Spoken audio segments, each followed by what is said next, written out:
Welcome to the fourth take of the MS Portfolio Part 1 Factoring. I've been trying to condense this as much as possible because I know that my own attention span kinda sucks. First, let's look at a problem like this, 7t squared minus 14t cubed. This one is very simple. Of course, what we always want to do first is factor out the like terms. In this case, 7t squared is in both of them. So, of course, 7t squared is basically all of 7t squared. So we just put a 1 here, make sure that it still gets multiplied. And then for this, it's just 2t. Pretty simple.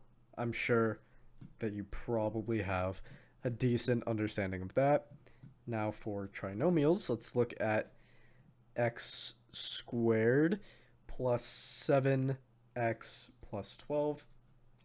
Again, pretty simple. We set up our brackets. We put our x's here. We look at the multiples of 12. In this case, we want 4 and 3, and they're both going to be positive. So plus 4 plus 3. Because this is positive and so is this, that means that these are both going to be positive.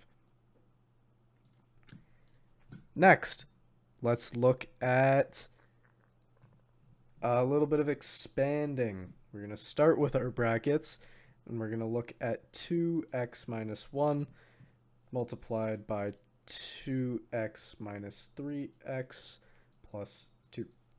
So we're going to multiply these together first, which gives us 2x minus 2, and it's still going to be multiplied by x squared minus 3x plus 2, which again, we want to multiply all of these terms outside the brackets by all the terms inside, which gives us 2x squared, or cubed rather, minus 6x squared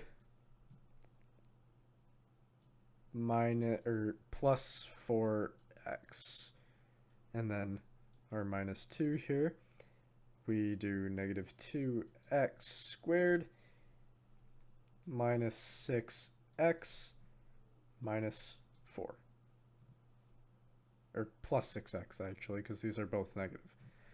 And then we simplify to 2x cubed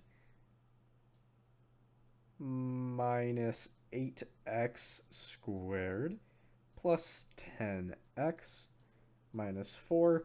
And then here we can take out the 2, factor out the 2.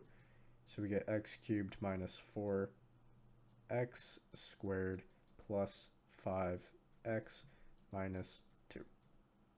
Perfect.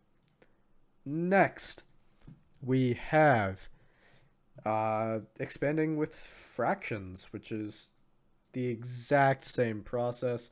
Let's just look at x plus 1 over x, x minus 1 over x. So again, we start off with x squared using FOIL, very important. We have x squared, and then our outside terms, 1 over x times x is just going to be this negative 1.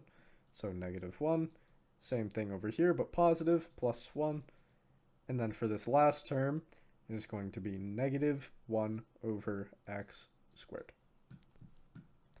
And lastly, something that is still very important, let's look at 25x squared minus 49y squared. This is a difference of squares. Difference of squares. So these numbers are they both have a whole root being 5 and 7.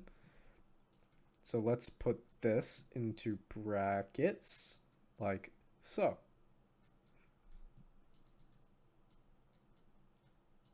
X there.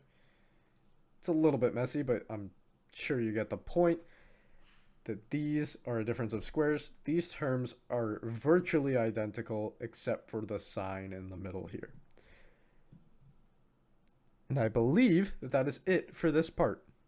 Thank you for listening.